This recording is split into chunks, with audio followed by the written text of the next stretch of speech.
We'll start by acknowledging the Yagara and Yucca, who are the traditional custodians of the Logan area. So Yagara to the northern part of Logan and Yucca to the south and Ecuador border.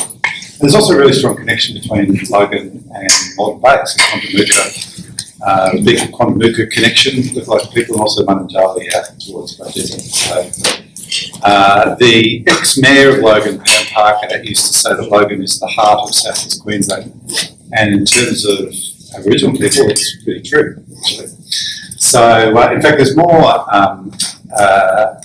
young First Nations people, under 25 and under, within an hour's drive of where we're sitting now, than anywhere else in Australia. So, not all of them in the Logan local government areas, some in Ipswich, etc. But from that perspective, it's actually pretty true. So welcome, thanks for your interest in Logan Together. I'm Matthew Cox, I'm the director at the Backbone team. These are some of my colleagues, Victoria, Sam, Sharon, who's filming. Who's been to some sort of Logan Together event before? Great, meeting or something, an event. Who knows absolutely nothing about Logan Together? Okay, all right, we'll cover hopefully enough. So for those of you who've been a bit involved, some of this might be a bit repetitive and boring. And for those of you who know nothing about it, you just have no idea what an exciting hour you're going to spend with us. So we'll cover all of those things and hopefully leave plenty of time for questions. And certainly I can rattle on this topic for several hours at a time. So do interrupt me if you want to ask a question or debate something or share an experience that we've had similar to what we're talking about. So what is Logan Together? Well, it's really these two things. On the surface, it's a child development project. We're interested in little kids in our city, 8 years and under. But underneath, it's really an intergenerational change project because we're convinced by science, research, practice and human experience and the truths about human development that early childhood is foundational for your life chances. So our frame is 0 to 8, or actually minus 9 months to 8 years old. And the theory is really pretty clear, the science is really pretty clear. If those first 8 years go well, then those 8-year-olds are much more likely to turn into teenagers who do well, and those teenagers are much more likely to turn into adults who do well. So I don't think that's probably very surprising to any of you.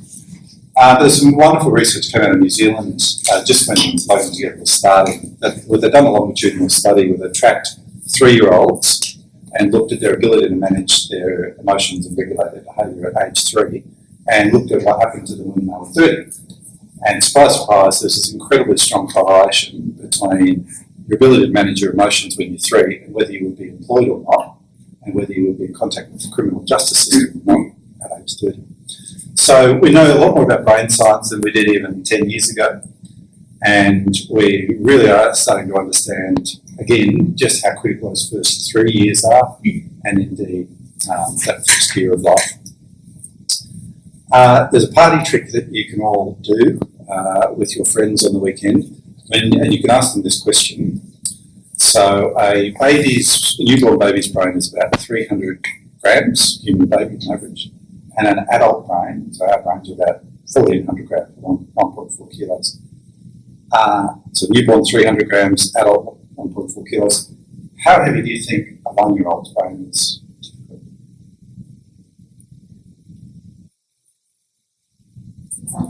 600? 1.4. Pretty close. 1.1. So brain development in the first year of life just explodes. And there's a reason that human babies are sort of born a bit half-cooked. To get out, they need to be small, have small heads. And then, like in the wildlife documentaries, an antelope gets born and it's running around after about 5 minutes. Well, humans don't grow that way. So human babies are pretty useless. In the case of myself, till I was about 28. But so that first year of life is really about brain development. 1 to 3 is really about the brain that little baby's just built. It gets taken out on the road as a toddler. 1 to 3 is the toddler years, and it's all about emotional regulation, socialisation, very importantly also early literacy skills. 3 to 5, really about early learning and getting exposure to social groups and some early education concepts, and then there's a bunch of stuff we need to do the school. So that's what Logan Together is really all about. We're interested in child development. Underneath, we're really interested in the long-term prosperity of our city. This guy who produced this graph is called James Heckman. Some of you know him. He got the Nobel Prize for Economics for proving everything I just said, that if you invest early, indeed in prenatal programs or programs targeted at the earliest years, you get the biggest return at a societal level. And somewhat depressingly, consequently, it's also true that if you invest late in employment programs for adults, you don't get a big return. And there's another guy, Bruce Perry, who's an academic from the States, who mapped this graph against public spending on these things. And the public spending is almost the inverse graph. So we spend lots and lots of money, particularly about here when things start to go wrong in like teenagers or early adults. We spend things on lots of them in prisons and police and mental health and drug and alcohol services. And so it's all trying to make an argument that we've got this horribly wrong. We need to be investing back here to save money here. So at a policy level, this is one of the big themes that we're trying to hit. So we're trying to prove it works. You can make it work at a city level, in a big city like Logan, but prove that this is true. Prove you can do something about it, and then prove that there are shifts in policy and how we should all invest in human development in Australia. That's what we're trying to do. Okay, a little bit about Logan. Who's a local Logan person? Okay, who's not? Okay, local Logan people. Some of this might be interesting for you guys. So about 320,000 people in the city, about 68 suburbs. 2/3 of Logan is rural, still rural. It's a really fast growing part of the world, but you wouldn't think about it standing here. But 2/3 of the city is actually cows, paddocks, farms, fast getting swallowed up by development. It's also an incredibly diverse city. So according to council's figures, we've got 217 different cultural groups called Logan Home, which is substantially more diverse than Manhattan. And it's such a sense of pride for those of you who are Logan people. It's such a sense of pride for us in the city. Yet I'm not sure we do enough with it at the moment. But certainly in our game, which is child development, it presents a unique opportunity, also a unique challenge. How do you raise up kids in families that come from 217 different perspectives? It's quite a challenge. Okay, there it is. Just in case you're wondering, between Brisbane and the Gold Coast. That's what it looks like. So the urban area is really up here. This is Logan's council map. All of this sort of blue stuff and brown stuff in Greenbank with the big army campus is still country. So that's where about 320,000 people live. We've got heaps of community partners in this program. Well, it's not really a program, it's a campaign. And that's because if you ask the question, what goes into producing healthy kids? The answer is lots and lots of different things. So this is not an initiative where one health organisation or one education organisation or one social service organisation can get this job done. We actually need stuff all across the life course on all sorts of different issues. So we need lots and lots of community partners. This is what we're trying to achieve. So when we started, there's about 320,000 people in Logan. 45,000 of those people are little kids under 8. And when we started in 2015, about a third, just under 32-point-something% of kids were developmentally vulnerable. So about 14,000 of those 45,000 kids were developmentally vulnerable. Now, if Logan looked like your average Queensland Australian community, we've got a disproportionately high number of vulnerable kids, then that number should only be about 9,000. So our job is to try and make a difference with 5,000 kids, and we're giving ourselves an initial 10-year go at it. So that's the challenge. Can we, over 10 years, help 5,000 kids do better? If we achieve that, then when we check again in 2025, then hopefully the numbers for Logan kids will look pretty much the same as the numbers for Queensland kids or Australian kids. And hopefully those kids will then turn into teenagers who do better and then into adults who do better. And that's the really slow, steady, but sort of inexorable intergenerational process by which prosperity can be built. And again, that's really what we're trying to prove, that you can do something about poverty. You can do something about marginalisation and disadvantage, not quick. But it's not beyond knowing and it's not beyond doing. That's what we're trying to do. Okay. So here's those numbers again. This is when we started. This is measured on something called the Australian Early Development Census. Has anyone heard of that? You're not heard of the Australian Early Development Census.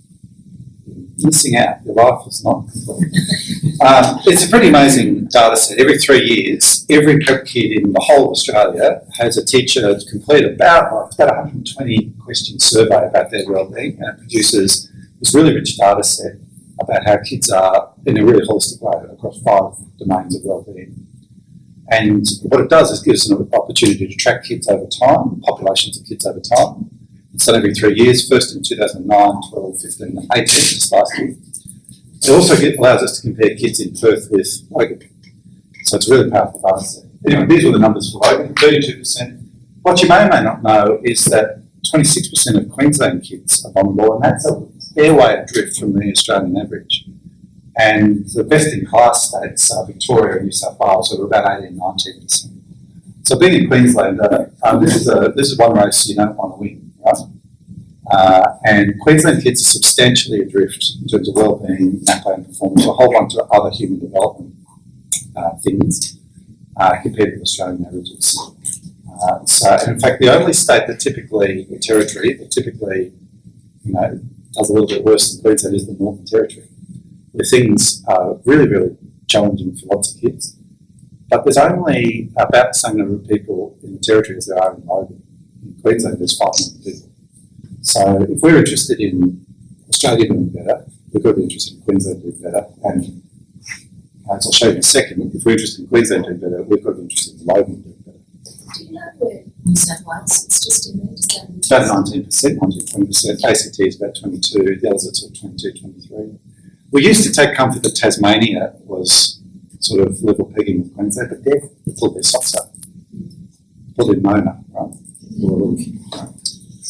Okay, so you can do that analysis with just about any data set that illustrates wellbeing for kids. So here's NAPLAN. You get roughly the same sorts of gaps. These figures down here I'll explain more later.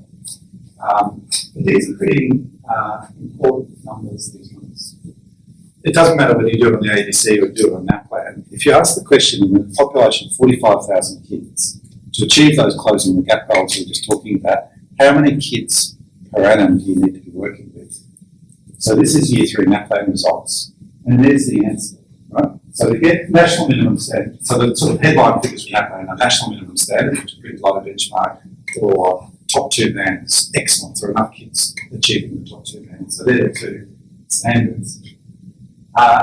And have a look at this, the top 2 bands is a more challenging benchmark to hit, right?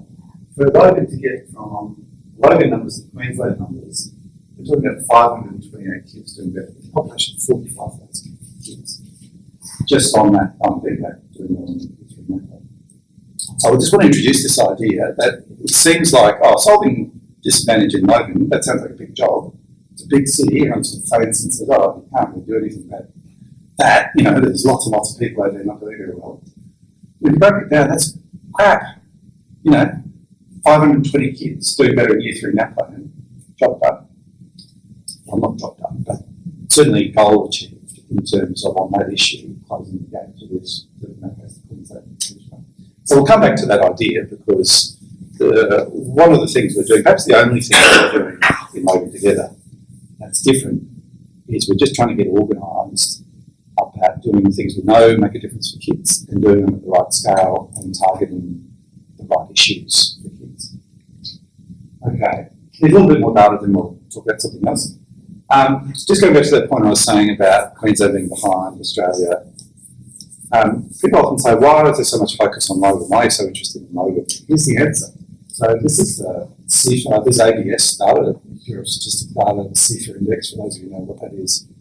This is looking at the 10% postcodes in Queensland that are at the bottom of the scale, the bottom of the socioeconomic scale.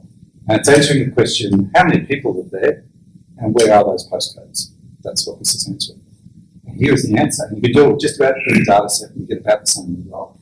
So the answer is 22% of people who are doing so well in Queensland live in our city. So almost more than a fifth, almost a quarter. That's why we're interested in Logan. You only have to go to the first 4 classes and you get 50% of all families and households that aren't doing so well live in just 4 classes. So surely the next question's got to be, what's our plan for these places? And so Logan together we're trying to answer that question and say, we've got one. So that's why we're interested in Logan, and you can see why we're going to solve it in Queensland. That's a big contribution to solving it in Australia. If we could solve it in Logan, it's a big contribution to solving it in Queensland. So that's why Logan gets a lot of focus, and hopefully that's why we're making a useful contribution. Okay, I'll whip through this very quickly. We're funded by a whole lot of people. We've got about 4 or 5 philanthropic organisations, a couple of social service organisations, and all 3 levels of government. They give their money into a trust, which we've just turned into a charitable company.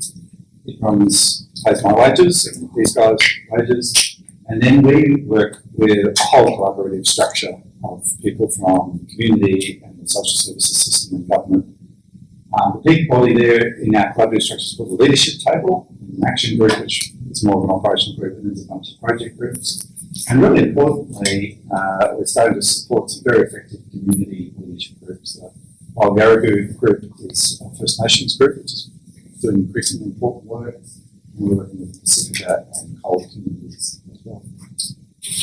And that collaborative structure, which is mainly focused here on Logan, then interacts with all 3 levels of government to get stuff done. I'll show you the sort of things we do. So let's go to this issue of what produces a healthy 8-year-old. None of this will be new to you, but I think, again, one of the few things we're doing that's different or helpful is just saying, let's have a look at all of those things across the early life course. Let's not just focus on kindy. Is kindy important? Yes, it is. Is antenatal care important? Yes, it is. Is healthcare in the toddler important? Yes, it is. None of those things alone will solve this problem. The theory is pretty much the more of these things you do at different ages and stages of childhood, the more you stack the odds in your favour of that child doing it. So we're trying to be interested in all of those issues, but go at it in an organised way. And going back to what I was saying before about brain development. So we know there's about 5 things. If they go right in pregnancy, you're as likely as anyone else to have a healthy baby. 0 to 1, it's about attachment, rich talk and bonding, and that brain stimulation. The brain works on a use it or lose it principle and on a stimulation principle. So the more you play stupid games and do baby talk and cuddle and nurture and have skin contact with a 2-week-old, that is the process by which brains grow. So we're all born with about the same number of neurons. We all die roughly with the same number of neurons. Brain power comes from the connections between the neurons, the synapses. And synapses grow in response to stimulus. And when you're a 6-month-old, the stimulus you want is your caregivers babbling at you constantly. And so it goes. When you're between 1 and 3, a toddler, and you've got that brain capacity, again, it's about having, learning how to use that in a social context, so it's about behaviour regulation. But then the real thing that switches on is language. And so it's important 0 to 1 for that brain growth period to sing and talk and read to kids. It's even more important, or just as important, in that 1 to 3 period. That's when the hardware for literacy gets laid down. And the brain has these 2 sort of growth phases. One stops at about 3.5 and one stops at about 7, and they're called synaptic windows. And this thing called neural pruning happens at those 2 ages. And basically the brain says, what am I using? That must be important for life. Let's invest in that. What am I not using? That mustn't be important for life. I'll snip that off and chuck it away so I can focus on what's important for life. So if one of the things that the brain isn't using is its language capability, 3.5 and 7, that's what gets snipped off and chucked in the bin. So the studies are pretty clear that if you reach about age 8 and you haven't mastered the basics of language convention, it's almost inescapable. You will probably be functionally illiterate as an adult. There's almost nothing you can do. We know a bit more about brain plasticity, and we realise that's not quite as true as we thought it was, but it's still pretty true. And at the population level, it's depressingly true. Anyway, so that's what's important. Also, early detection of needs. We know if we can pick up autism under 2.5, then the therapeutic interventions you can mount, again, before the brain sort of hardwires itself, have a lifelong impact. So early intervention, things like autism and other things, really, really important. not enough kids in our community go to kindergarten. We think the number this year is about 52% go to a quality kindergarten. In the state of Victoria, it's 95%.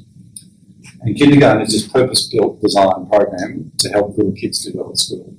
So if you miss that learning, this is not long daycare, this is not, the care, just the care part of it. This is about a structured learning program, a structured kindergarten program, and makes a big difference. And when kids get to school, school attendance matters. There's a straight line correlation between the days of attendance and school performance, but also catering for kids with different needs and learning styles and different cultural needs. And particularly what we're understanding in the last 10 years is the impact of trauma and social emotional well-being and the ability to learn. So if you're a little person and you're sitting there and you're not right in yourself, then all of the superficial learning activities are just going to bounce off you. So a lot of the education work at the moment is looking at how to respond to trauma and social emotional well-being. Who's an educator in the room? Is that right? Yes. Thank you. Here we go. Okay, and then underneath all of that, there's some stuff that's obviously pretty obvious about housing, income security, and safety. If you don't have somewhere to sleep tonight, and if you don't, if you're not safe, then all of the rest is predictable. And we know, again, the impacts of what's called in the literature toxic stress on brain development. So a stressful environment when you're a little kid causes you a brain injury. It's not just a behavioural thing, it actually impedes brain growth. And you get brain scans of kid in happy, safe home, kid in stressful environment like homelessness or extremely violent home, different brain growth. Okay, so we know all that. That's what produces healthy 8-year-olds. The question is, how can you do something about it at a citywide scale? So our answer to that is in this document, which is called our roadmap, which you can get your hands on. It's set out by ages and stages. You can download this from our website. We've got an interactive version on our website where you can poke around in it. You can get access to all the data that applies to different issues at different ages and stages, and also jump down into the projects that are going on to do something about it. So this is really our plan for change at a citywide level, is do stuff for kids at each age and stage that science has told us for 50 years makes a difference, but let's get organised and do it in an organised way. And let's do it in a data-informed way, so we know how much work we've got to do with what population of kids in what part of the city. So that's our roadmap, and then there's some stuff we can do around families and communities. And this is occupying a lot of months this year about the systems we've set up to do all of this work. And I think, this is my view, it's sadly true that the big systems in healthy education and other things that we've set up work brilliantly well for most of us. About 80% of us, they work brilliantly well. We're a really wealthy, successful community. For a lot of the kids we're targeting, they don't touch them at all. And we need to do something different and have very differentiated, flexible, localised responses. And these big systems don't do a very good job of doing that in some of the households of Woodridge or Eagleby or those sorts of parts of town. Okay. So let's go into some current projects. So as you can see, we're trying to do stuff across the life course. When I say we're trying to do stuff, it's a fraudulent statement. We're not doing too much at all. The backbone team's job is not to do anything, really. It's not to do health things or education things or social service things. That's what hopefully you guys and partners out there in the community, that's your job. Our job is just to try and connect that, get everybody working with the same plan, solve problems, and really importantly, bring those opportunities to parts of our community that are missing out. That's our job. So we don't run schools, we don't run kindergartens, we don't run health clinics. That's what you guys and your partners and other people do. Our job is to try and connect all of that up so it makes sense as a system plan. So big caveat on what I'm about to say. But we've done some work in the maternity space, which we'll give you a little case study of in a second. There's some really good work planned in the young parent space, some home visiting for babies and families in the first 2 years of life, some great early literacy stuff, some great early detection and health projects, so going back to those issues I was talking about before. We're trying to do something about the low levels of kindy enrolment and also how kids transition from kindy through the prep.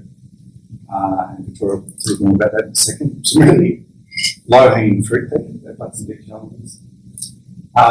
And then there's a whole bunch of sort of more foundational stuff, including this project we're very excited about, which is the Children's Charter for the City. And so there's a working group that's been working on that, and they've set out a charter for a child-friendly city, and they've given it a whirl with about 6 to 10 local businesses to see if applying these principles about child-friendliness makes a more welcoming environment for kids and families. And it's gone really, really well. And the businesses that have been engaged have been really, really interested in it. So we're looking at a big citywide rollout over the next 2 months. Including one of the businesses was a funeral home, which was one of the less likely places to start. But when you think about it, actually, it's probably pretty important to start with. So the Children's Charter is one of those sort of foundational projects. Anyway, stuff. All I really wanted to leave you with the sense is that there's jobs to do all across the life course and on some of those platform issues. You can find out all about it if you go to logantogether.org.au, check out our roadmap, or follow any of the social media feeds. We often try and profile the excellent work that some of our partners are doing. So I'll just give you a little look at just 2 project examples, just so you get a sense of how that everything I'm saying translates into doing stuff that's helpful for families and kids. So this is the maternity, a project in the maternity space. And here was the challenge that there's about 4,500 women give birth in Logan each year. And 3,500 of those give birth at Logan Hospital, just around the corner. And of those women, about 10 to 12% of those women giving birth at Logan Hospital have really low rates of antenatal care, including about half that, so about 300 of those women whose first episode of healthcare was when they turned up to give birth. So when that happens, lots of opportunities get missed to help and support, and it's probably a pretty good indicator of a few other things going on as well. So that was really the challenge we were trying to address, way out of scale in terms of other Queensland communities. So part of the methodology we're trying to use is our co-design process with local people. So the next thing we did, so that was the challenge, the next thing we did is to talk to women who had those experiences and say, well, why don't you turn up for antenatal care? And typical of a lot of the work that we're doing, there's not one reason, there's a bunch of different reasons that affect different people and different cultural groups, etc. But here are some of the ones. Probably, it was an interesting, tale talking to some African women, and I said, tell us about your experience. And they said, well, in Somalia, we didn't have hospitals, so we didn't know you could or should go to the hospital. Other people said, well, we really hate clinical environments. But probably the predominant feedback was, well, at the moment, if you go for an antenatal class, this month you see Matthew, next month you see Victoria, next month you see Samantha, and we just, we don't trust people anyway, and having to introduce ourselves and tell our tale every month isn't going to work. So, again, not one particular issue, but a bunch of issues. But having understood that, it then goes into a design process where we can understand what a good solution might be. So the solution we came up with our partners in Mental Health and a whole bunch of other people, including the midwifery school here at Griffith, which are absolutely fantastic, was this community-based maternity service. So taking maternity services and putting them out in community locations, including churches and neighbourhood centres and those sorts of things. Bringing a whole range of supports that people need when they're pregnant to those places, rather than having people with a few different needs bounce around a lot of the countryside.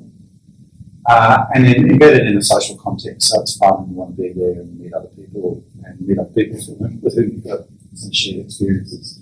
And importantly, we wanted to bring it all together with a lot of partners who could oversight the initiative into the long term. So that's the result. So Queensland Health's been fantastic. They've funded 3 of these hubs. A 4th one is hopefully opening this year. So somewhere between 12 and 16 midwives are out there. Anyone working in this service at the moment? Anyone a midwife? So about 12 or 16 midwives working in the service right now. And last year there were about 500 women came through that service, which is terribly exciting to me, because if you think about the number that we were looking at that kicked off all issues, the total population size that we're trying to target is 600. So we're almost getting to total population scale, which equals a pretty good chance to close gaps. Right? Are they 500 from the 600, or is it 500 across the entire population? That is a good and unfair question. We don't know. So that's the next question. So we're operating at the right scale. This service has been operating for about a year. So we're operating at the right scale. The next question is this one. We're getting to women who have already turned up. And that's a bit of a hard thing to prove, but that's what we're trying to prove. If you continue the study of the first question, at least you should see the numbers drop. Precisely. Great. So, yeah, that's good again. So we think we've got a fairly good response in that early phase of life course during pregnancy. Children's Health Queensland have done some great work on their home visiting program. Anyone work for Children's Health Queensland? Anyway, if you did, good job, Children's Health Queensland.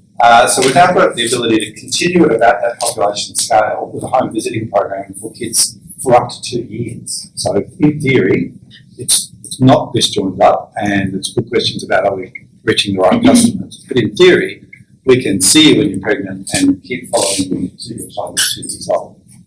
But they're doing another great project in the early detection space, which is in its infancy, where we can do a universal health screen for 2.5-year-olds and then have a health pathway that supports the response to those health needs that get sorted out. And then hopefully, if we've got some more work in the kindy space, we can see those kids turn up in kindy. So after a couple of years going, we're starting to fill in the things that need doing along that life course.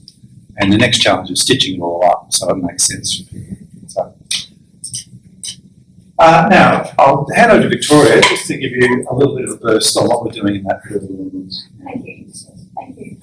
So early learning and kindergarten falls really nicely between the ages of 3 and 5. And this is a key area in a child's development because it allows us to detect things early on, allows things to be looked at, but it also prepares the kids well for school. And a good transition through to school and a focus on early education makes a big difference to how children approach education right through their schooling years. And I just wanted to also say, so what we do as a backbone team, and it's just reiterating what Matthew said, it's amplifying the good stuff that's already happening. It's not as if we're working in a desert. There's some really good stuff happening out there. There's no shortage of money or programs. Logan's well resourced when it comes to programs being done to community and government identifying new initiatives that need to occur. The trick is that there's so much happening. There are so many silos in knowledge education. So there's a lot of opportunity to clean it up and make it more effective. And as Matthew said, make sure that the right people get the right support that they need. And so that's one of the examples I'm going to talk about. But this slide, this slide says a lot. There's not much on it, but I wanted to introduce the early years branch. So we've been talking to you about the challenge that we're operating within. We're talking to you about stats and data. We're talking about population level and suburbs. But none of that's about parents living their lives. And parents and carers are the first educators and the most important person in a child's life. And we found that there was a real issue in translation when we're talking to parents as opposed to when we're talking to funders or the human services sector or government. Parents are just doing their thing. They don't want to hear about some of the other things we've been talking about. So we developed a different brand. So it's sort of like a different window in which we can communicate with parents. And our role is to work with parents, to support parents, all parents, not just parents that are needing a bit more help, but all parents, to recognise that the early years are far more important than any of us thought. I've got a 13 on Saturday, and even from then to now, there are so many things that I've done differently if I knew then what I know now. And it continues to amaze me as science and research, but not even that. The things, the parent hacks that I hear from other parents about how you can do things differently and better to give your child the best start in life, that's what the early years brand is all about. So the early years is our way of talking to parents around the things you can do at each age and stage to give your child the best start. So here we are talking about kindy to prep. So the kindy to prep obviously covers the life stage between 3, 4, 5 and 6. So it's preparing children to getting them ready to go to school. And it's starting to feed their brains with all the things that they need in order for the neurons to keep growing and for their brains to keep going in the right direction. As Matthew said, there's always a bunch of things that are in the barriers to early education. One of those things is the fact that a lot of people think that kindy is just babysitting. People don't realise that kindy is actually education. There's a curriculum around it. And there are about 50%, almost 50% of children in Logan don't go to a kindy program. Again, lots of reasons for that. One of them is cost. Kindy is free in other states, and we definitely track that as being one of the key reasons why other states are enjoying better stats than us when it comes to vulnerabilities. Not valuing early childhood education. As I mentioned, there's sort of like a myth that it's just babysitting, and that when they go to school, that's when the real education starts. The enrolment processes are really tricky. It truly is, because the enrolment process at kindy differs from one kindy to another. There's lots of legal liabilities, and it actually is harder to enrol in a kindy than it is to university. And that's really hard when you've got a lot of newly arrived families in Logan where English is not the first language, where education has been a barrier for the parents. There's a lot of trauma and concern. That is a real barrier. Cultural values around child rearing. There are definitely cultures who believe that the child is best with the parent and the family, and sometimes that is true. And so we need to look at different solutions to ensure that that child doesn't understand other things, but while still maintaining that cultural sensitivity. And of course, transport. Logan's a really big place. There's public transport issues. There's cars and petrol things to consider, and home pressures. So we recognise all these issues, and like with the maternity project, it became obvious what sort of things we could do to help stimulate and reduce some of those barriers. One of these things is our kindy conversations. So when talking to parents and talking to kindy operators and talking to service providers, a lot of those barriers came up. And the solution is our kindy guide, and it ticks off some of the things like the enrolment process. It ticks off why kindy is important. So it's basically a Bible of why and how to go to kindy and how to select a kindy. And instead of this being delivered directly to parents as something to take away, we've trained people who bump into children who are eligible. And so they can sit down and actually walk through the kindy eligible parent through each of the aspects of enrolling for kindy. Like, what are the key things you should consider and how to choose the right kindy for you? What are the information you need when you're enrolling for kindy? We've also, again, this is in the enrollment prep process. There are a number of things that we found out that a lot of parents didn't know in terms of how to what's required for enrolling for prep. We also knew that because there were such low levels of kids that were going to kindy, there were a lot of activities or skills and behaviours that weren't being developed, which then affected how a child transitioned to prep. Just the normal things like standing in line or being able to unwrap your lunchbox. And you can imagine how isolating and upsetting that would be for a child who is potentially not feeling that comfortable at school. So from one of our local community groups, they actually identified some of the key behaviours that a child, would be good for a child to have when they go to prep. We applied our early years branding to it, and this is a small version. We've produced placemats and posters, and they can all be downloaded from our website. But it basically identifies a lot of the key behaviours using visuals that would be great if your child could master before they went to school. This is useful for parents to use at home if their child doesn't go to a kindy program. It's great for community groups and kindies to use when they're working with children. But we've also found that principals are now using it in their enrolment interviews when they're talking to a child to see what they can do. So again, it becomes a tool that is sort of in a much softer, more engaging way, and it seems to be working. Back to you. So just putting all of this theory and practice together, what do we need to do? So it's some of these things. Firstly, act for every age and stage of childhood. We're not just going to solve this problem by getting everyone to kindy, because if you've missed out on those early years going well, then you're going to be behind the overall. So it's really that idea of there's stuff to do at every age and stage. But we know what it is. We know we can diagnose the sorts of things that we should be exposing all of our kids to. Really clearly, unless families and communities are in good shape, as what we were saying before, if you're worrying about where you're going to sleep tonight, kindy enrolment is pretty, it's hard to get a focus on kindy enrolment. So we need to do some of those foundation things. We make the right decisions and do the right projects when community members are in charge of that process in a real way. So involving people in design, giving people decision-making, control over what happens, has lots and lots of benefits. Making decisions at a population level is something we're very strong at. I'll show you a little bit more data just to excite you in a second, but we really can count and target where our effort should get the best results. We need to be smart. We don't have an infinite number of resources, so being smart about it is really important. Collective impact is the methodology we're using, and I'll grab it on about that in a second. And then again, this last thing. We've got a pretty convincing theory of how things can be better. At the the moment, a lot of the systems and certainly a lot of the grant funding that comes into a community like Logan isn't lined up to what we're talking about. And so the bigger game and the longer term game is getting the money that we do have coming into our community. And Logan is a comparatively well resourced community. We need to make it follow the plan rather than plan and try and follow the money. So there's some bigger picture policy issues there. Okay, I won't spend much time on this, but we've got a lot of data. Here's some of the data sets we're tracking. With that data, we can produce a couple of pages of data tables like this. So there's about 40 of these issues across the life course that we're tracking that we know make a difference. Now we can do this with them. We can say, here's the prevalence of that issue in Logan. We can do a bit of a calculation. So here's the estimated head count of kids that issue will apply to. We can get a benchmark figure, a Queensland Australian benchmark figure. We can do some maths and say this is what the figure should be if that figure applies to kids in Logan. Therefore, we've got a gap. So we can do that sort of analysis. And we can do it on antenatal visits, kindy attendance, smoking during pregnancy, you know. So we actually are really pretty well informed about the issues that make a difference for kids and how many kids are exposed or not exposed to the right things on different issues at different ages and stages. Another one of the things we've found is that we know a lot. We actually are in a position of great knowledge about our population of kids. We don't act on it.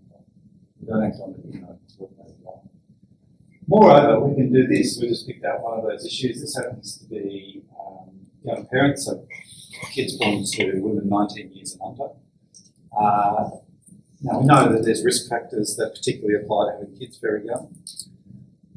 So just a couple of observations. Firstly, the answer is how many babies were born to pretty young women in Logan last year. The answer isn't 25,000 or 2,000 or 10,000, it's 280. So do you reckon we could do a better job with 280 people that we know are more likely to have some needs? Probably half of that 280 are perfectly well-resourced young women. They've just had kids early, but we know probably half aren't and have extra needs. We know that from a whole research. This is the next thing that we can do that I think is really exciting. We know where these folks come from, so we can break it down and start to do very doable things. So if you're legally and you're running a young parents program, you get 10 or 15 people turning up. In my previous jobs, that would happen. You think, oh, I'm failing, I'm not doing anything. I've got 10 customers. That's almost half the couple, right? More than enough to close the gap if you do that. So it's these little pixels of effort that we need to glue together against the plan. That is a picture of social change for this community. It's not quick, it's not simple, but it is logical and it's doable and it's describable. So that's what we're trying to do. That's what the backbone team is here to do. We don't do the parents groups. We work with people like you to do it and hopefully glue your effort together into this picture of change. We also know this, that in some suburbs, lots of our customers live, and in other suburbs, not very many of our customers live. The challenge in Logan is, in some ways, these blue suburbs, which are growing really, really quickly. We just don't really know what's going on because the data takes a while to catch up. But we do know in the new community of Yarrabilda, everyone know where Yarrabilda is? Anyone know where Yarrabilda is? Is that way? You guys from Yarrabilda? Logan, close enough. With that, there's a city the size of Gladstone being built just over there, and we know it's affordable housing, and so lots of young families are moving in, including lots of young families on really low incomes, and with that often comes some challenges. And so we're trying to get ahead of the curve on Yarrabilda and do things right. We're doing some fantastic work, opening a family and community centre in Yarrabilda. Anyone been to the family and community centre? Yeah, pretty awesome project. So those are the things. Children's Health Queensland, the Education Department did that project, really good work. So in the blue suburbs, we're trying to get ahead of the game, do it right to start with. In the red suburbs, we're trying to stitch together and catch up. Okay. Now, I've just crapped on a lot about data. It's very important. It gives us power, it gives us knowledge, it gives us influence, it gives us the ability to use our money in the right way. But it's only one very small part of the picture. We need very best practice and research and evidence about what works. And then the third absolutely critical leg of the stool is this, in the literature, public knowledge or community voice or lived experience. We know we can do 2 of those 3 things and still do the wrong things that don't touch people's lives. It's also true, I think, we can have a really good understanding around what people want and how they live their lives. But if we don't have a good basis in evidence, we'll just do well-meaning things. Or if we don't have good data, we'll do the right things in the right way in the wrong places. So our model is very, very simple. Do those 3 things, roughly in about equal doses, and you get a better result. Okay. Who wants to know a little bit about collective impact? 2 people, great. That's all I need. Okay. This is a complicated slide, but it gives you everything you need to know in one slide. Okay, this is sort of the normal way we do stuff, where we've got organisations working with specialised agendas around, I'm a mental health agency, good thing to do, I'm a child care agency, right? So specialised agendas, fairly fragmented measurement, I look at child wellbeing this way, I look at that way, or actually I don't look at child wellbeing at all, I look at kindergarten attendance, I look at dental program attendance. I do my stuff independently in my organisation. Sometimes I communicate with others, sometimes I don't. And I'm on my own. I do the best job I can do with my organisation. In 2011, this framework was written up by 2 guys called Kania and Kramer. I forget their first name, but anyway, the US academics, Kania and Kramer. 2011, Google Kania and Kramer Collective Impact 2011. Look at the framework. It was a 5-page paper and it transformed social development projects all around the world because it was simple. And it said, hey, rather than this, let's try and do what we're trying to do together. Get a common agenda, share the measurements, do things in a mutually reinforcing way, play on the same team, communicate amongst all the partners, and critically have a backbone piece of infrastructure that glues it all together. This collaboration doesn't happen by magic. You need to invest in it. So this was an incredibly transformational. If any of you are in the social services system in 2011, this is written through the place like a meeting book. Anyway, 3 or 4, 5 years later, we've got a much better understanding of how this works and how it doesn't work. And there were some fair criticisms of it. The number 1 criticism, which I partly agree with, is there wasn't a strong community capacity building or community engagement theme through that original framework. So, Liz Weaver and Mark Gavage, who were both in Logan last year, did a fantastic revision of the framework, and they came out with this framework. And they basically encapsulated this is a bit of a management paradigm. This is about organisations who do stuff for people getting organised, and this is a bit about movement building paradigm. So it was that sort of encapsulated the shift in practice. And this, I think, really is starting to hone in on. It's a keeper, this framework. I reckon it's really honing in on a formula for social change everywhere in the world. And we can see it working in tiny little remote Aboriginal communities, in big urban communities like Logan, in single schools like in Dublin or Chalice School in Perth. Same paradigm, and I think it's about right, and I think it's here to stay. So it's saying rather than just having a common agenda amongst organisations, tap into a whole of community aspiration. Rather than just measuring stuff, learn from it, so the strategic learning cycle. Rather than just mutually reinforcing activities, really start to hone in on a couple of things that really make a difference and do those things, as well as singing off the same song sheet. Big theme around community engagement. This last one, I never actually did understand what it meant. It says container for community change. I think it means sort of create a broader environment and just backbone to it. So just ignore that. Don't ask me about that one. I don't know what it means. But the rest of it's really good. So that's a little snapshot of the theory. We get a lot of inquiries about collective impact methodology in theory. My quick advice is Google Weaver and Gavage, Collective Impact 3.0. It's the best advice you'll get. There's some other projects that have been going a lot longer now. It's in the States. Strive in Cincinnati, the Harlem Children's Zone, Promise Neighbourhoods, the Tamarack Institute in Canada. They've got stacks and stacks of resources. So if you want to investigate any of that methodology, go to those sorts of places or Google. We're going to have to be quick. I'll be quick. Okay. So we're working along, doing our sort of little right-hand column. And I think it's worthwhile to say that we're not the only ones in Australia doing this. There's amazing work in the States. They're a lot more advanced than us. But in Australia, Logan is the biggest. We are the most ambitious in terms of population level. But there are other places across Australia that are doing it, that are being funded by government, but also philanthropic, amazing people. We started bumping it, so knowing that there are a couple of people talking about the same language and talking and getting excited about the same things, we started bumping into them at different events. And so we had this idea, well, how do we hold this national event? Why don't we hold Change Fest? Did anyone go to Change Fest? You did, so it was held in Logan last year in November, and it's literally it was the national celebration of place-based social change. And we partnered with 3 other organisations. One of them was with the university, and 2 others were national organisations.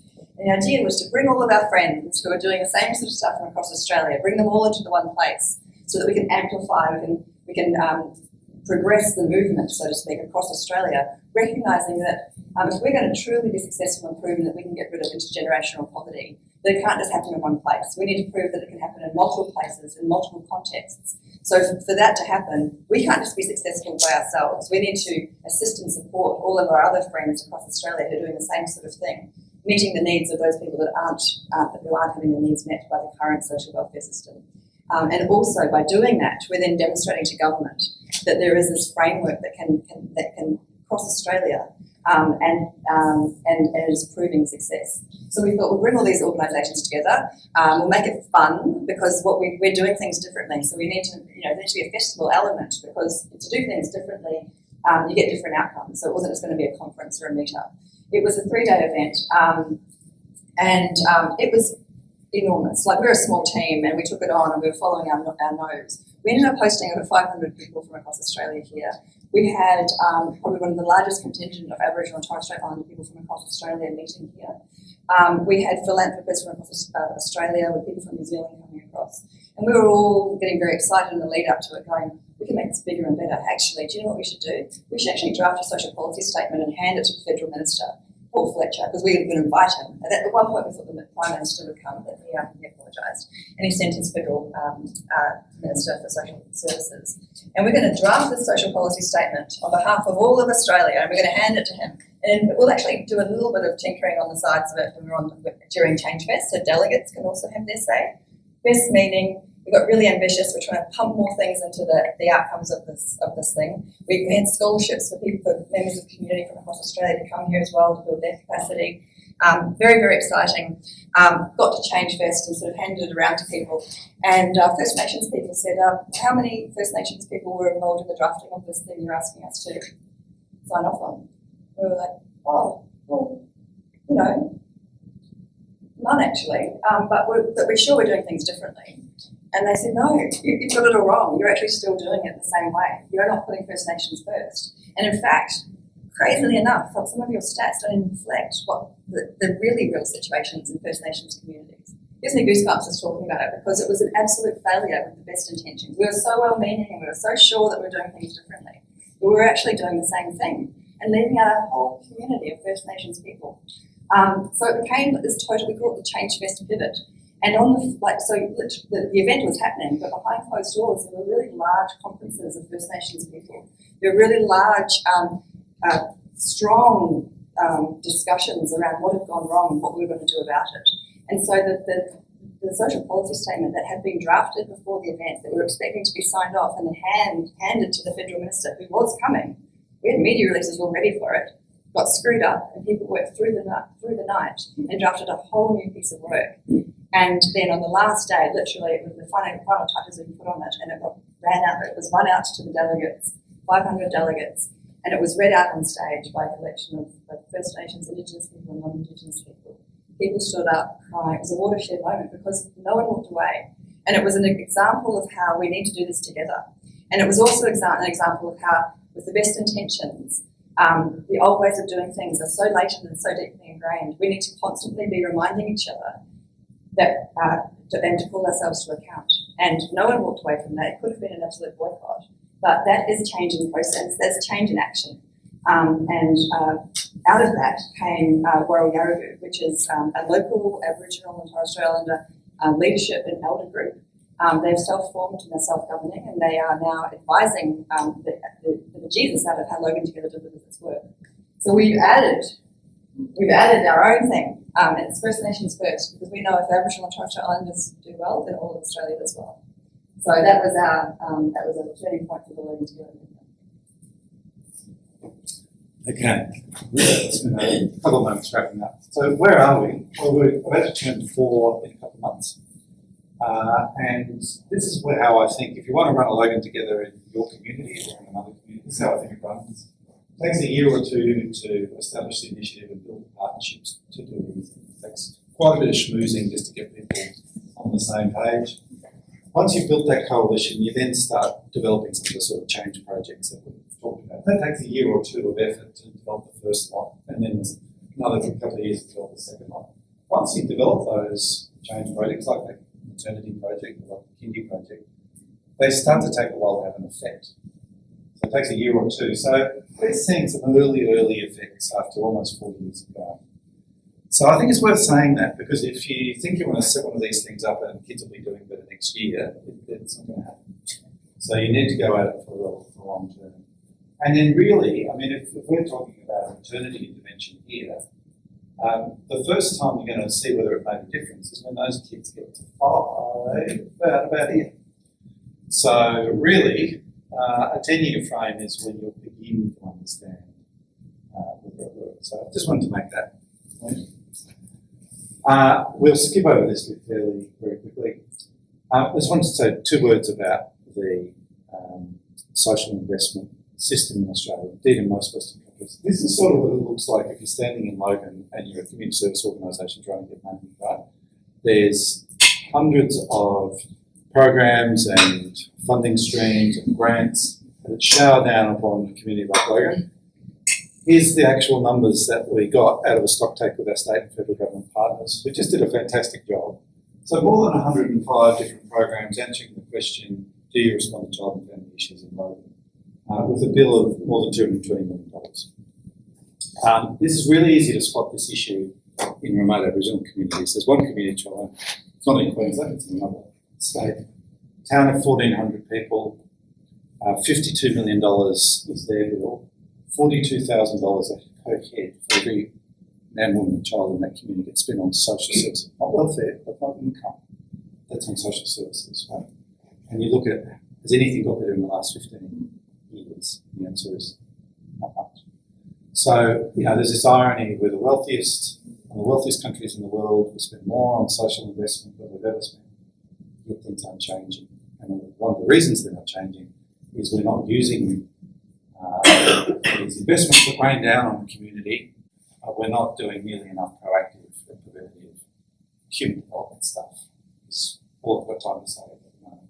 But the meteor shower problem is what we've termed it, is the big public policy issue. So those of you, any of you in sort of policy roles, something I'd love you to take away, but we actually do have to think much more strategically about how we use the money that we've got. And we've got to move the paradigm from managing social problems to a much more long-term orientation about building thriving communities. How do we build thriving communities? Well, we'll just be talking about it fast now.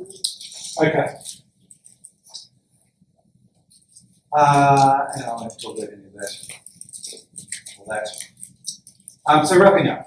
So I think if you've got a focus on place and you've got some infrastructure in place, you've got the money starting to follow your roadmap for child development or whatever it is, that's the sort of magic formula for long-term solutions. And using that collective impact methodology. This, I think, is a replicable model that we can use in all sorts of different communities. It does require change, though. It requires change in the sector, it requires investment in backbone teams in certain places, and it requires change in how we spend money at the policy and investment level. But it's not unknowable. We can describe a case for change. What hopefully, Logan, we're proving is there's a realistic set of things you can think about it. Okay. I'll leave you with this, some information. So by now you're probably saying, is this all sounding good, but is this all working? Is it making any difference? And the answer, most dissatisfyingly for you, is we don't know.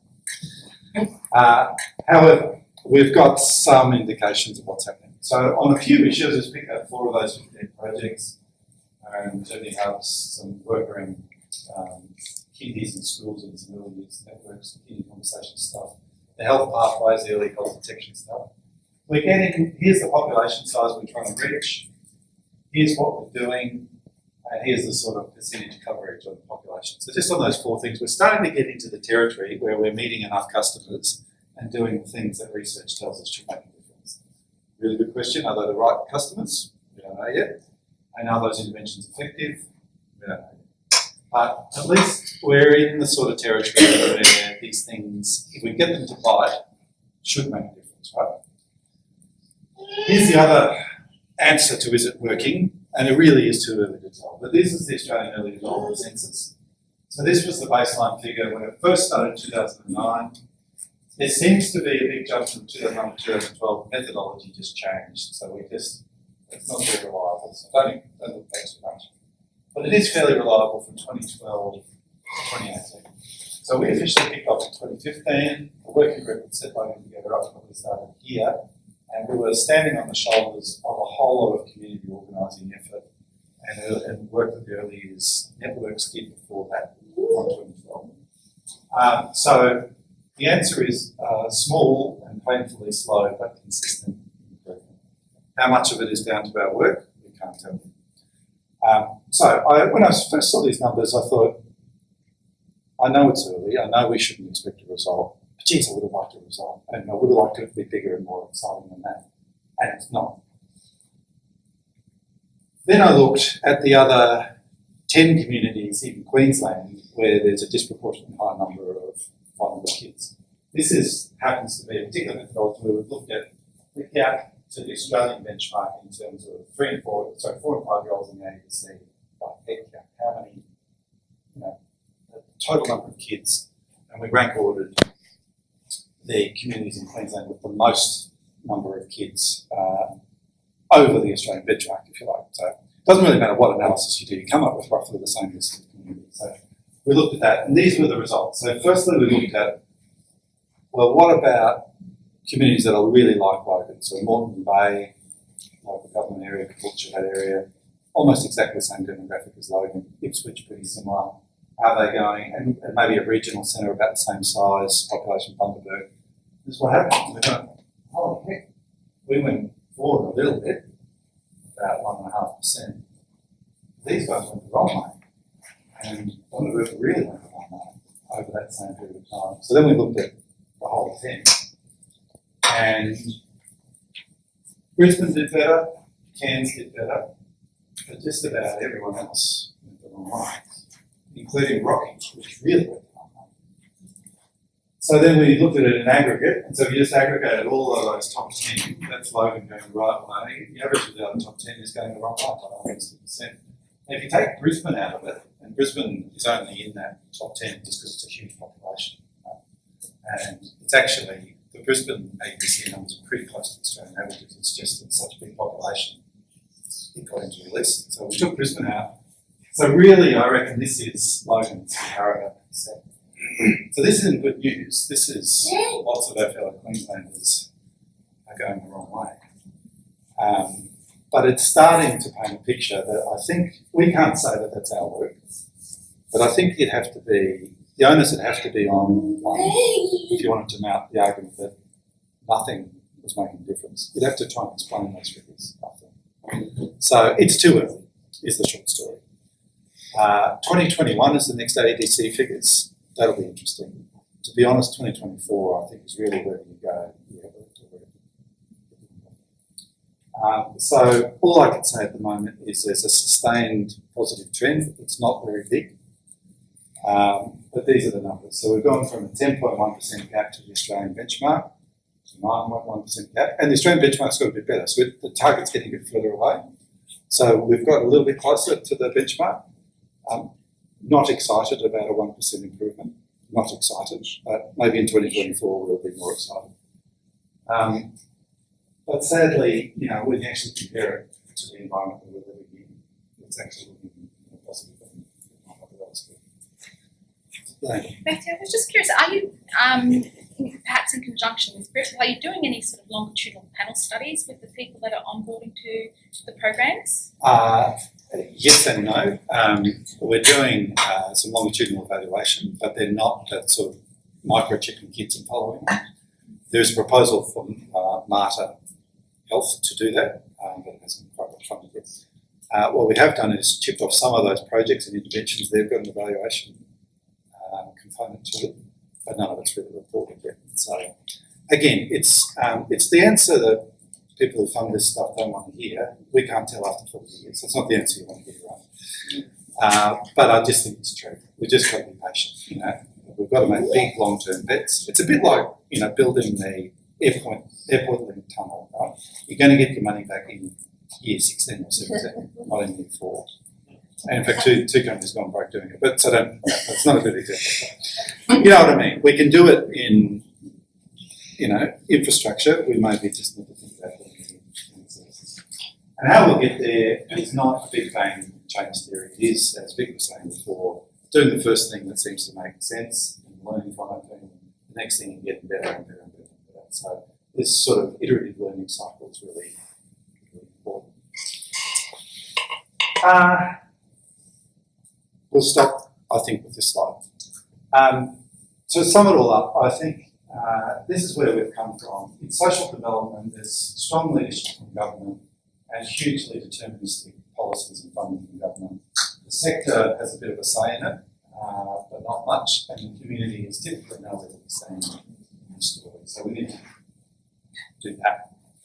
And then I think that's the sort of magic formula with the methodology and the ideas we put in that'll get us along the way. Okay, here's some resources. Go to logantogether.org.au. If you want those early years resources, go to theearlyyears.com.au, theearlyyears.com.au, and you can get all of the branded resources. We're pretty active on social media. There's lots of data reports for those of you who just couldn't get enough of my data slides. The good news is we've got one report on our website. It's 400 pages long, full of data tables, which will keep you going the next time we meet, I'm sure. So there's that. We've got suburb profiles for every suburb in the city that breaks that down. And we'll leave with the thought that who's Logan together? Well, it's all of us. Because as I hopefully we've tried to illustrate, there's no one magic silver bullet in all of this. It's a whole of community effort from all sectors of society, government, non-government, business community, public can, hopefully. Okay. Thanks so much for coming. Got time for some questions, or if you need to run off, please do.